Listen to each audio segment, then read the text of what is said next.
As you may already know, I just got back from Paris and Bruges and our first Art and Faith Creative Retreat of the year.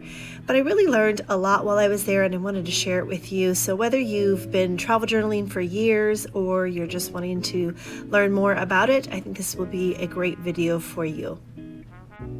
Let me start by answering a question you may already have, and that's, why keep a travel journal? We have phones these days that have excellent cameras and we can take photos on our trip. Why bother with actually sketching and keeping our memories in a journal? And that's a good question to ask. And this isn't for everybody, but I will say that a travel journal isn't just a record. It's actually part of the journey and the experience of a trip. And the moment that you sit down to write and keep the little ticket stubs and sketch what you see in front of you is the moment that you truly are a part of a place, and that place is a part of you forever in this journal. It's not just a photo in your phone. It's not just a record of your time.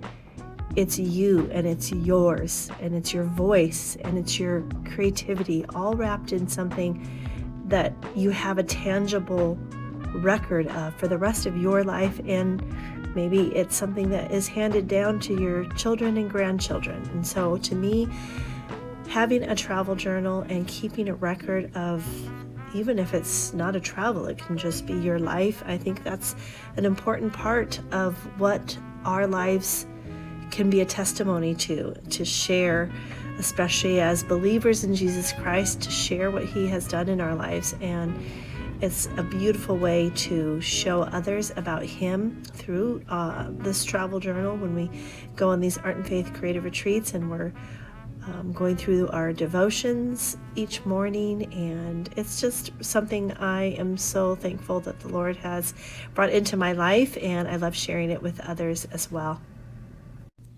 Now on to some practical tips. I shared this in an earlier video, but really before you even get on an airplane or get in your car and go on a road trip, you're going to want to set up your travel journal beforehand. So the journey really begins before the trip, and here are some things that you can set up for some success on your trip. Number one is to pick a format or size that fits how you travel. This is a little bit larger than a normal standard size of a traveler's notebook. This is almost A5, not quite. It's called Kahir size. It's a size that I like and does fit into my traveler's notebooks. But I used to use the standard size before, but this size works a little bit better for sketching and painting in your journal. And so I've kind of bumped up my size from the standard size to this size, and I might even go a little bit larger because my new traveler's notebooks I'm making are going to be A5 size. Now, if you think you're only going to have time to sketch a little bit on a trip, then I would go even smaller. They have little journals or sketchbooks in a size that's like 3x5, and that's a perfect size to fit in a purse or your pocket almost. So really needs to depend on what you think you're going to use and get the most value out of. Tip number 2 before you leave on your trip would be to start narrowing down your art supplies. And what's helpful is to look at pictures of the place that you're going and see the colors in the scenes, in the architecture, in the plants, and narrow your color palette down. I kind of go through, as you can see on this page, going through my different art mediums and picking colors that I think work for the time of year and for the places that I'm going. And then I narrow it down until I have a simple set of colors from a few different mediums, and really less is more. I'm still learning how to do that well because I do like to take everything with me, but it almost makes it counterintuitive when you have too many products with you. You're somewhat overwhelmed and you can't take them with you on a daily basis. So then you're trying to figure out what to take, what to leave back behind at the hotel.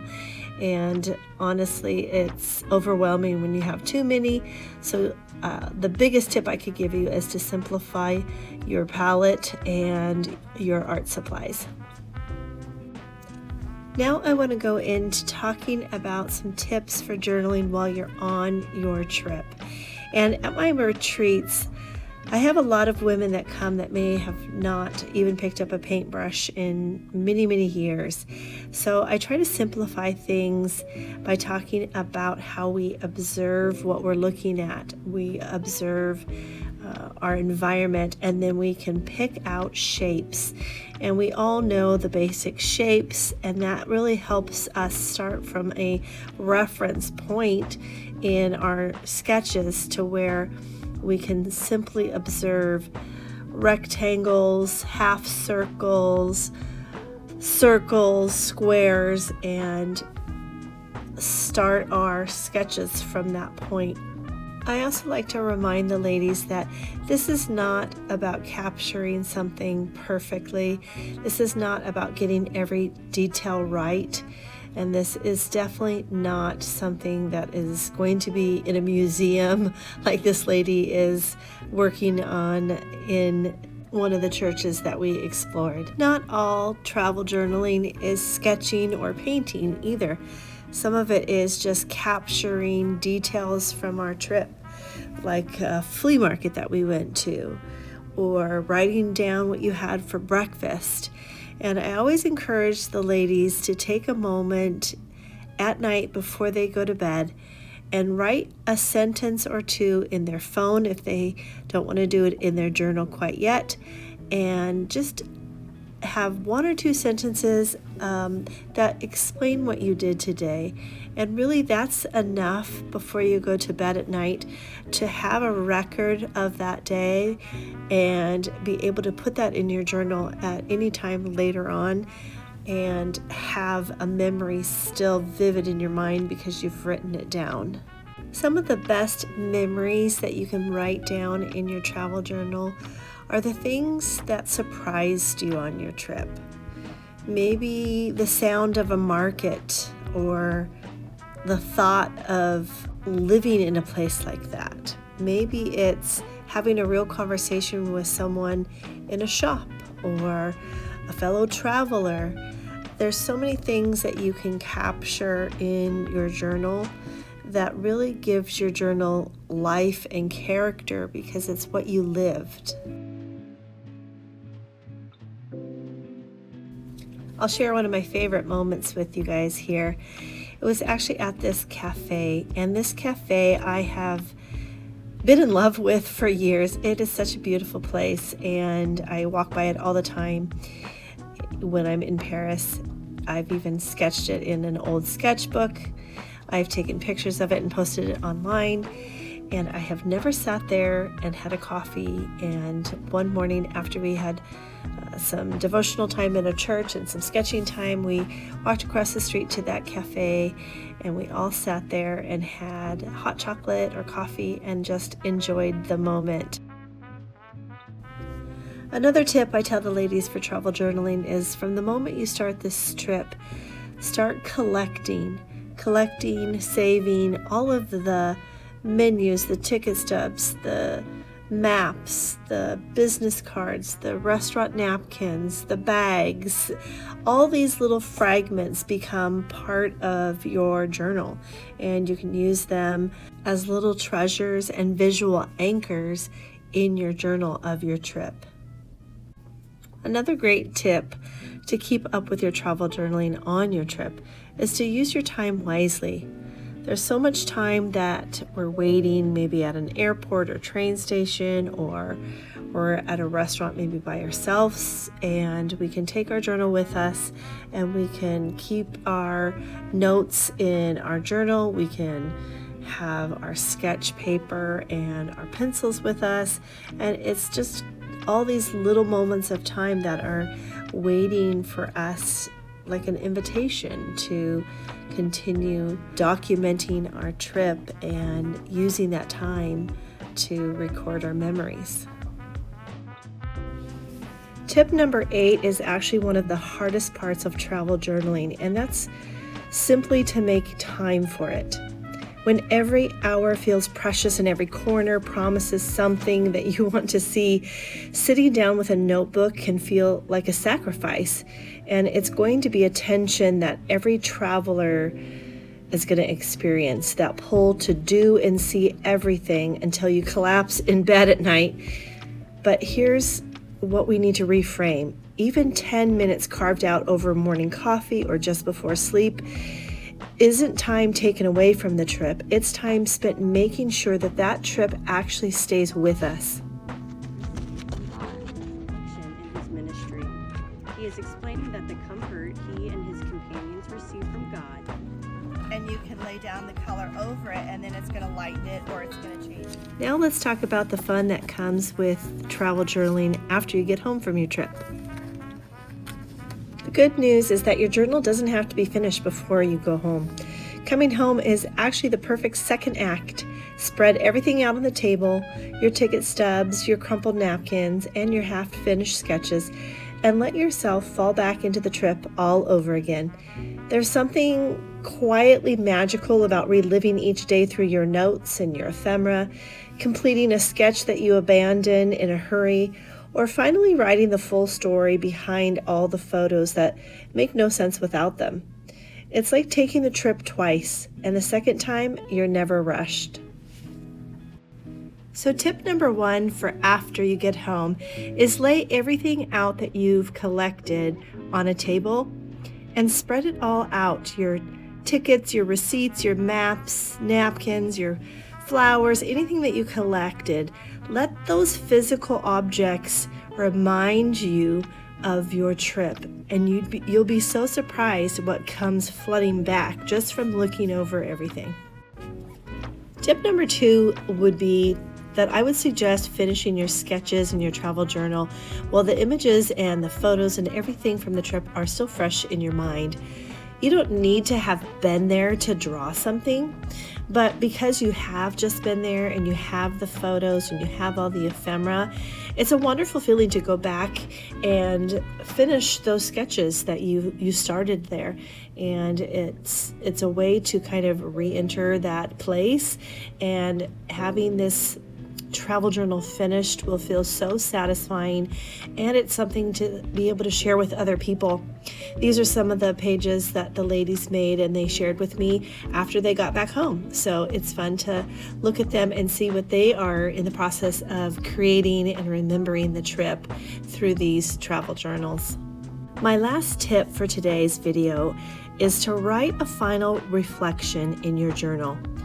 Close the journal intentionally with one last entry and talk about your trip in detail. I try to do this after every retreat that I host, and I write it in the back of my travel journal. I also sometimes blog about it because it really helps to remember all the moments and see what God has shown you and what you have learned. How can we share what we've learned with others that might point them back to Jesus through our trips, through our travels, through our sketching, through our thoughts about who God is? This year in our devotional, we're talking about how to behold God, how to bring our reverence back to Him, and we're talking about the attributes of God in this year's journal. So I'm really excited to see how that impacts the ladies that come to the retreats. But it's such a great way to share a travel journal like this with your friends and family that maybe don't know Christ. And you can share what you learned. You can even share the devotional with them, and it's a point where we can share the gospel story in a way that is creative and beauty-filled, and it means something to us, and we can pray that it means something to someone else when they hear it. It's truly the heart behind Art and Faith Creative Retreats, and I just I love encouraging each woman that comes to draw closer to the Lord, to combine their art and their faith, and see the ways that God can use it in our lives. So I hope that this blessed you today. Travel journaling is such a wonderful way to capture our trips, and it's something I do not just on my travels, but I also do it at home in my traveler's notebook. So I will be heading over to Spain and Italy for another retreat end of May. And I'm not sure how much time I will have to finish these pages that are still blank or half done, but I will get back to it and I will share the process with you guys as well. Next week, I kind of want to just go into more about how to do this practically, how to take a travel journal and all the supplies that you want to take and all the stuff that maybe after I've done this so many times, I realize that some of them just don't work. Some things are just too cumbersome to take. And while I was in Paris and Bruges the last 2 weeks, I realized that I kept coming back to the same few supplies, and a lot of the supplies that I did take just stayed in the room. So I thought it would be helpful to talk about how to simplify our art supplies and what really worked for me and what didn't, so that it might be helpful to you as well. So au revoir from this scene in Paris on a beautiful day in April. I will see you guys next Saturday.